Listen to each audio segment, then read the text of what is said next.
Good morning everyone. चलिए आज हम स्टार्ट करेंगे केमिस्ट्री का, जो कि पिछले टॉपिक्स में हमने आपको बताया था कि कार्बन एंड इट्स कंपाउंड के बारे में। तो उसमें दो टॉपिक्स आपसे पूछा जाएगा, एक एस्टिक अम्ल पूछा जाएगा, एक एथिल एल्कोहल। कैसे प्रिपरेशन किया जाता है, उसके बाद उसकी फिजिकल प्रॉपर्टीज क्या होती है, केमिकल प्रॉपर्टीज क्या होती है, यूज क्या होती है। तो चलिए वन बाई वन कर हम लोग देखेंगे। टॉपिक्स को थोड़ा सा ध्यान से देखिएगा। तो फर्स्ट टॉपिक्स हम लोग पढ़ेंगे ethyl alcohol. Ethyl alcohol, ethyl alcohol. तो सबसे पहले फर्स्ट ध्यान देना होगा कि एथिल एल्कोहल का फार्मूला क्या चीज़ होता है। तो फार्मूला की बात करेंगे, फार्मूला लिख दे रहे हैं। फार्मूला यानी मॉलिक्यूलर फार्मूला होता है। अणु सूत्र की बात करेंगे तो इसका होता है C2H5OH, C2H5OH, या फिर इसको एक तरीके से और लिख सकते हैं CH3CH2OH। कन्फर्म। उसके बाद बात करेंगे इसका मॉलिक्यूलर वेट कितना होता है। तो मॉलिक्यूलर वेट में कार्बन का होता है 12 दो बार मल्टीप्लिकेशन कर लेंगे। उसके बाद इसका होता है 1 का 5 बार हो जाएगा। उसके बाद इसका होता है ऑक्सीजन का 16 और इसका 1 ऐड कर लेंगे तो ये हो जाएगा। इसके बाद बात करेंगे इसकी स्ट्रक्चर की बात कर लें। स्ट्रक्चर होती कैसी है, इसकी संरचना कैसी होती है स्ट्रक्चर की। तो देखिए 2 कार्बन है, 5 हाइड्रोजन है और 1 हाइड्रोक्सिल समूह होता है। तो 2 कार्बन को सबसे पहले इस तरह लिख दीजिए, कार्बन हो जाएगा। उसके बाद 5 हाइड्रोजन है, पहले 5 हाइड्रोजन को सिंगल बॉन्ड के द्वारा इसको ऐड कर लीजिए। ठीक, एक तो यह हो जाएगा। उसके बाद 1 हाइड्रोक्सिल समूह है, तो हाइड्रोक्सिल समूह में O है, फिर क्या जोड़ सकते हैं H। कन्फर्म। उसके बाद नाम की बात करेंगे, इसके नेम की बात करें, नेमिंग की, तो इसका IUPAC नेम, IUPAC नेम क्या होगा, इसका नाम की बात कर लें तो IPSC नेम में एक चीज़ ध्यान देना होगा आपको। सबसे पहले क्रियात्मक समूह, फंक्शनल ग्रुप कौन सा है, OH, हाइड्रोक्सिल है, एल्कोहल है, ये तो ठीक है। कार्बन कार्बन के मध्य ना, in between carbon atom single bond है। तो ध्यान देंगे 2 कार्बन के लिए नाम हमने आपको बताया था, 2 कार्बन के लिए नाम होता है एथ। 2 कार्बन के लिए नाम क्या था, एथ। सिंगल बॉन्ड के लिए जुड़ेगा क्या, N, और उसके बाद OH है तो OH के लिए जुड़ता है ऑल, तो इसका IPSC नाम होता है एथेनॉल।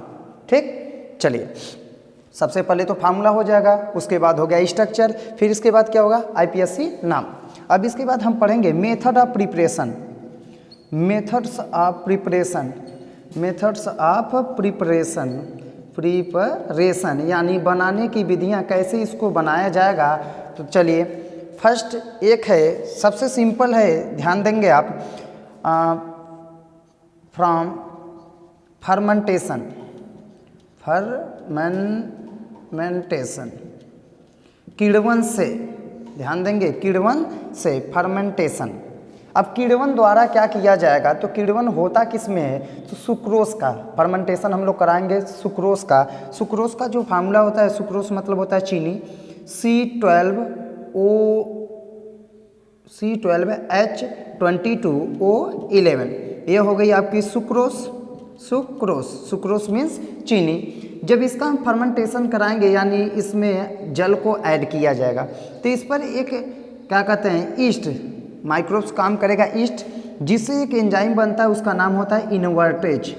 इनवर्टेज, ध्यान देंगे यह इनवर्टेज करता क्या चीज़ है, सुक्रोज को 2 अणुओं में तोड़ देगा। किसमें किसमें, C6H12O6 यानी ग्लूकोज में तोड़ता है, ग्लूकोज में, प्लस C6H12O6 में तोड़ेगा यानी इसका नाम होता है फ्रक्टोज में। तो ध्यान देंगे आप, एक ग्लूकोज में टूटता है, किस में टूटता है, फ्रक्टोज में। ठीक है, अभी देखिए हमें बनाना क्या है, एथिल एल्कोहल C2H5OH, अभी तो बना ग्लूकोज, पुनः वही ईस्ट यानी C6H12O6 पर, इस ग्लूकोज पर यह करेगा क्या, पुनः उस ईस्ट से एक दूसरा एंजाइम निकलता है जिसका नाम होता है जाइमेज। नाम क्या होगा, जाइमेज। यह जाइमेज एंजाइम ग्लूकोज को कन्वर्ट कर देगा टू C2H5OH प्लस 2CO2 में, 2CO2 कार्बन डाइऑक्साइड गैस में। यही बने कि नहीं बने, C2H5OH बनी ना, एथिल एल्कोहल हुआ। यही होती है क्या चीज़, एथिल एल्कोहल, एल्कोहल, एल्कोहल, रुके, एथिल एल्कोहल। कन्फर्म। तो मेथड ऑफ प्रिपरेशन में बस एक ही चीज़ ध्यान देंगे आप, फ्रॉम फर्मेंटेशन, यानी जब भी सुक्रोज का फर्मेंटेशन होगा तो सबसे पहले ईस्ट से, ईस्ट मतलब खमीर होता है, कवक होती है, ईस्ट से सबसे पहला जो एंजाइम निकलेगा वह होती है इन्वर्टेज। इन्वर्टेज एंजाइम सुक्रोज को तोड़ देगा ग्लूकोज और फ्रक्टोज में, पुनः ग्लूकोज के ऊपर एक नया एंजाइम काम करेगा जाइमेस। यह जाइमेस एंजाइम इसको चेंज कर देगा एथिल एल्कोहल और किस में, CO2 में। अब इसके बाद हम लोग क्या पढ़ेंगे, इसकी प्रॉपर्टीज की बात करेंगे। किसकी बात करेंगे, प्रॉपर्टीज की गुणधर्म की बात करेंगे। अब गुणधर्म में दो गुणधर्म को ध्यान देना होता है। तो इसमें फर्स्ट होता है फिजिकल प्रॉपर्टीज,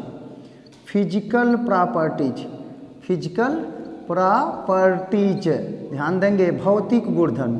अब भौतिक गुणधर्म में सबसे पहले बात करें होता क्या है, एल्कोहल होता कैसा है, तो सबसे पहले कहेंगे तो ए पॉइंट इसका बनेगा कि it is colourless liquid, colourless liquid, यह रंगहीन द्रव होती है, यह तो फिक्स है। चलिए सेकंड पॉइंट बी की बात करेंगे तो यह कहेंगे कि यह अच्छा स्टिमुलस होता है, तो गुड स्टिमुलस, अच्छा उद्दीपक का काम करता है। उसके बाद इसका जो क्वथनांक होता है, बात करेंगे क्वथनांक की, तो इसका जो क्वथनांक होगा यानी बॉइलिंग पॉइंट BP क्वथनांक, इसका होता है 78.1 डिग्री सेंटीग्रेड। इसके बाद यह ना तो एसिडिक होगा, ना तो क्या कहेंगे एल्केलाइन होता है, अन्य प्रॉपर्टी जो होगी। चलिए अब सेकंड की बात करेंगे। सेकंड पर हम लोग पढ़ेंगे केमिकल प्रॉपर्टीज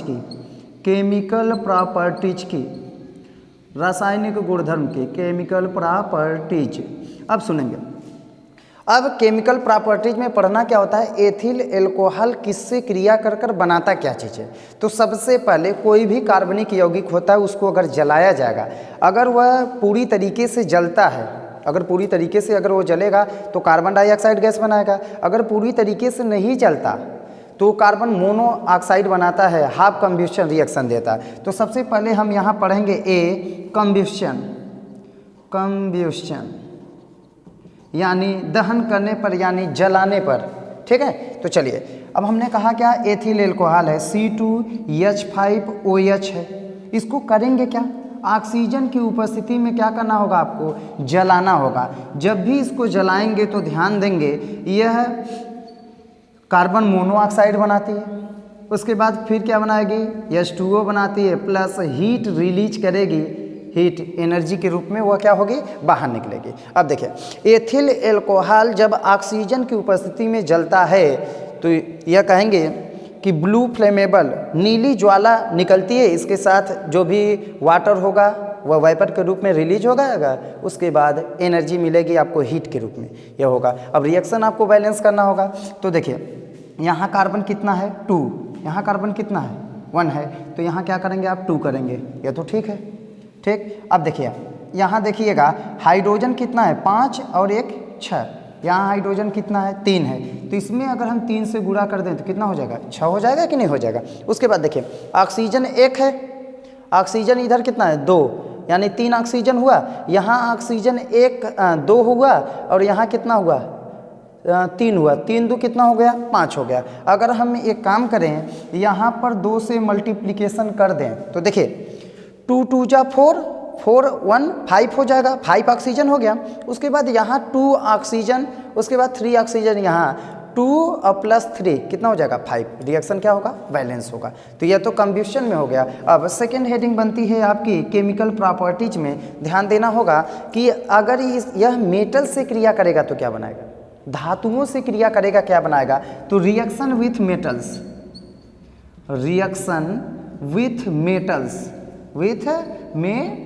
धातुओं से क्रिया। अब धातु से क्रिया किसकी करानी है, एथिल एल्कोहल की। तो सबसे पहले ध्यान दीजिएगा C2H5OH है, इसकी क्रिया हम किसी धातु यानी किसके साथ करा दें, सोडियम के साथ करा दें। अगर सोडियम के साथ इसकी क्रिया होगी तो ध्यान दीजिएगा यह बनाता क्या चीज़ है, यह बनाएगा सोडियम एथॉक्साइड, C2H5ONA बनाता है प्लस यहाँ से कौन सी गैस रिलीज करेगा, हाइड्रोजन गैस को रिलीज करता है, यानी हाइड्रोजन गैस बाहर निकलता है। तो अब एक चीज़ ध्यान दीजिए, यह भी रिएक्शन बैलेंस नहीं है, यहाँ 2 कार्बन और आगे देखेंगे इधर भी 2 कार्बन, ये तो बैलेंस होगा। हाइड्रोजन 5 और 1 कितना हो जाएगा, 6 हो जाएगा यह, और इधर हाइड्रोजन 5 और 2 7 हो जाएगा, इधर तो 7 हो गया, तो बैलेंस तो नहीं है। तो क्या करेंगे, सबसे पहले ध्यान दीजिए यहाँ 2 ऐड कर दिया जाए। अगर यहाँ 2 ऐड करिए तो यहाँ भी आपको 2 क्या करना होगा, ऐड करना होगा। अब देखिए 2 2 जा 4 हो जाएगा, 4 कार्बन हो गया, ठीक। हाइड्रोजन देखेंगे 5 2 जा 10, 5 2 जा 10 होगा ना, लेकिन 10 और 2 कितना हो जाएगा, 12 हो जाएगा।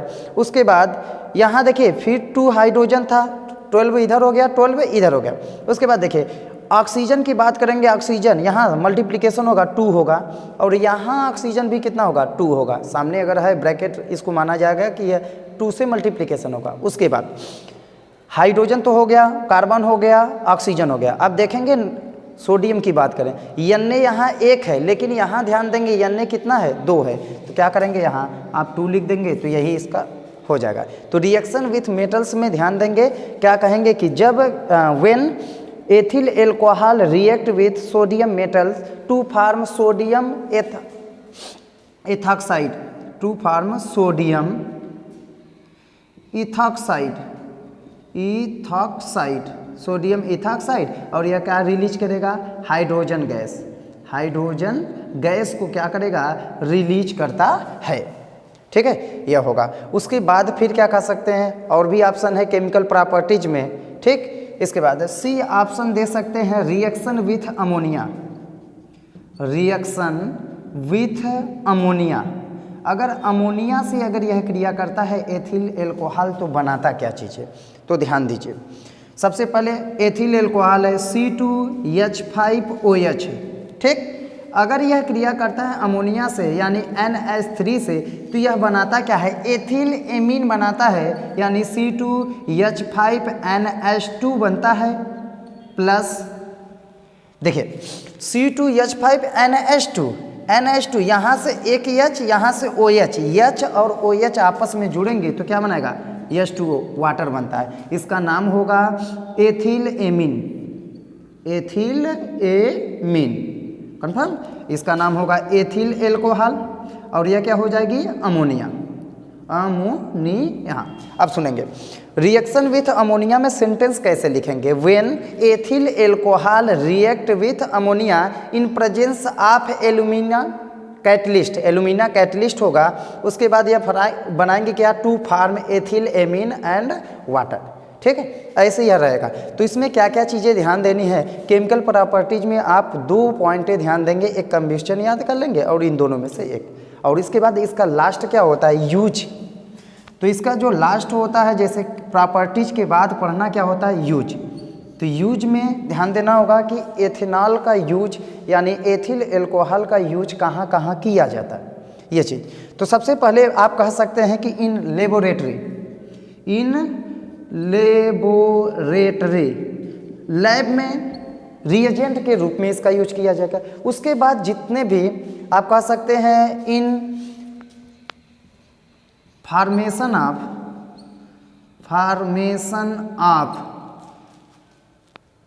मेनी मेडिसिन, बहुत प्रकार की दवाइयाँ बनाने में इसका यूज होता है। उसके बाद कहाँ कहाँ यूज होगा, इन फार्मेशन ऑफ लिख सकते हैं आप एसिटिक अम्ल, किसके फार्मेशन में, formation of acetic acid, acetic acid इसके फार्मेशन में होगा। और भी अन्य होंगे जितने भी होते हैं, जैसे पेंट होता है, रेजिन होता है, इन सभी में इसका यूज किया जाता है। तो इतना पूरा पॉइंट है, सभी को आपको ध्यान देना होगा एथिल एल्कोहल बनाने की विधि, ठीक। बस सर, हो गया।